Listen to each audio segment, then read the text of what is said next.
நேத்து வீடியோல health insurance முக்கியம்னு சொன்னீங்க. ஒரு நல்ல ஹெல்த் இன்சூரன்ஸ எப்படி செலக்ட் பண்றது? ஸோ நீங்கள் ரெகுலராக போகிற ஹாஸ்பிட்டல் வந்து உங்கள் ஹெல்த் இன்சூரன்ஸ் கம்பெனி கூட டைப்பாக இருக்குதான்னு செக் பண்ணுங்கள்.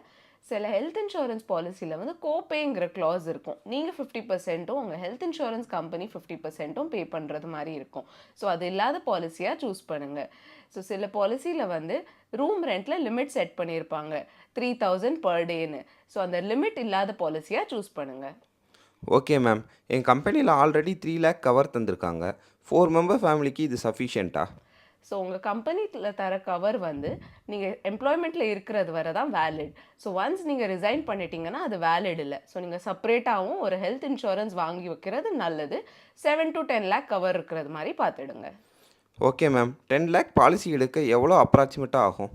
ஸோ நீங்கள் உங்கள் 30s இருந்தீங்கன்னா ஒரு 25 to 30,000 ஆகும். ஒரு 10 lakh கவருக்கு 4 மெம்பர் ஃபேமிலி.